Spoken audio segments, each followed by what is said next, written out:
छत्तीसगढ़, जिसे देश का धान का कटोरा कहा जाता है, जहां का किसान साल भर पसीना बहाकर खेतों में सोना उगाता है, लेकिन खरीफ विपणन वर्ष जो होता है 2025 से लेकर 26 की जो खरीदी खत्म होती है, इसी सोने पर सिस्टम की ऐसी दीमक लगी है कि करोड़ों का धान या तो रिकॉर्ड से गायब हो गया है या खुले आसमान के नीचे सड़कर मिट्टी बन चुका है। कबीरधाम से लेकर दुर्ग और बेमेतरा से लेकर बस्तर तक इस समय एक ही सवाल गूंज रहा है कि आखिर कागजों पर जिंदा हजारों क्विंटल धान जमीनी हकीकत से कहां गायब हो गया। इन तमाम सवालों के जानने की कोशिश करेंगे, सवालों के जवाबों को जानने की कोशिश करेंगे, लेकिन उससे पहले ये रिपोर्ट देखिए।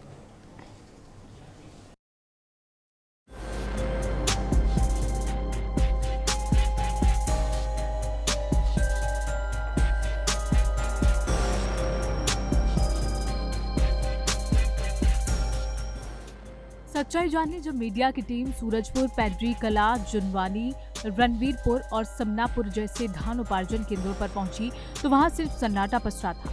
सरकारी दस्तावेजों में दर्ज है कि इन केंद्रों से 70,000 क्विंटल धान का उठाव होना बाकी है, लेकिन हकीकत ये है कि वहां धान का एक बोरा तक मौजूद नहीं। यही हाल दुर्ग जिले का है, जहां 61 केंद्रों के भौतिक सत्यापन में 27,900 क्विंटल धान कम पाया गया। इसकी कीमत करीब 2.5 करोड़ रुपए है। बेमेतरा के सरदार लेंजवारा केंद्र में तो आंकड़ा सारे रिकॉर्ड तोड़ गया। यहाँ 53,639 क्विंटल धान गायब है। कबीरधाम में 7 करोड़ के धान शॉर्टेज के लिए प्रशासन चूहों और दीमकों को जिम्मेदार ठहरा रहा है, लेकिन क्या चूहे करोड़ों का धान डकार सकते हैं या ये इंसानी लालच का कोई बड़ा खेल है? इस पर सहायक आयुक्त महेश्वरी तिवारी का क्या कुछ कहना है, वो भी जरा सुन लीजिए। ढोर्रा और सीनापाली उपार्जन केंद्रों में संयुक्त टीम द्वारा भौतिक सत्यापन किया गया। उसके आधार पर वहां 2100 क्विंटल के आसपास धान की कमी पाई गई, जिसके तहत कलेक्टर महोदय के अनुमोदन उपरांत वहां अभियोजन हेतु शाखा प्रबंधक को निर्देशित किया गया। अन्य समितियों को नोटिस जारी किया गया है कि वो जल्द से जल्द धान का संपूर्ण परिवहन करें। इसमें शाखा प्रबंधक को संबंधित कर्मचारियों के विरुद्ध अभियोजन हेतु पहले हमने निर्देशित किया है। वो विस्तृत जांच करेंगे कि उक्त कार्यों में कौन कौन से संलिप्त रहे हैं, उसके पश्चात कार्रवाई की जाएगी। दिखने में केवल एक प्रशासनिक घोटाला या शॉर्टेज लग सकता है, लेकिन इसका सीधा और सबसे दर्दनाक असर छत्तीसगढ़ के अन्नदाता पर पड़ता है। पहला असर भुगतान में देरी और मानसिक तनाव। जब केंद्रों में धान का स्टॉक मिसमैच होता है तो जांच बैठती है।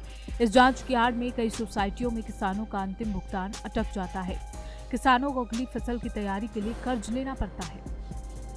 दूसरा असर, अगली फसल की सोसाइटी से खाद बीज मिलने में दिक्कत आती है। कोई समिति डिफॉल्टर घोषित हो जाती है या वहां के अधिकारियों पर FIR होती है तो पूरी समिति का कामकाज ठप हो जाता है। इसका खामियाजा उस गांव के ईमानदार किसानों को भुगतना पड़ता है, जिन्हें समय पर खाद और बीज नहीं मिल पाते। तीसरा असर, मिलर्स और बिचौलिया का दबाव।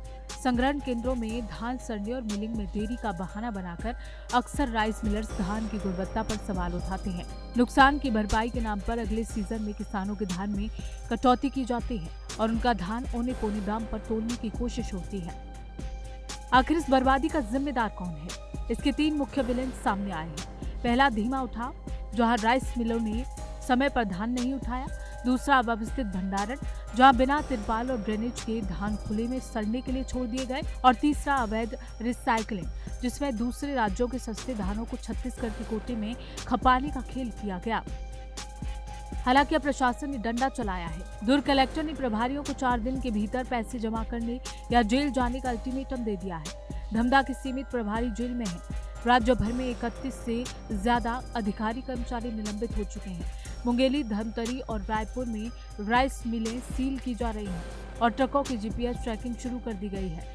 दरअसल प्रशासनिक जांच अपनी जगह है, FIR निलंबन भी होते रहेंगे, लेकिन सबसे बड़ा सवाल ये है कि जो अनाज इस देश के करोड़ों गरीबों का पेट भरता है, वो सिस्टम की लापरवाही की भेंट चढ़कर सड़ कैसे गया। Special desk, TNT news.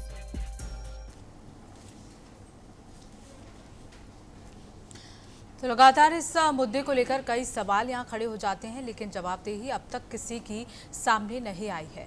Chhattisgarh में कागजों पर धान देखा जाता है, लेकिन अगर ज़मीनी हकीकत देखें तो वहाँ धान ही गायब हो जाते हैं।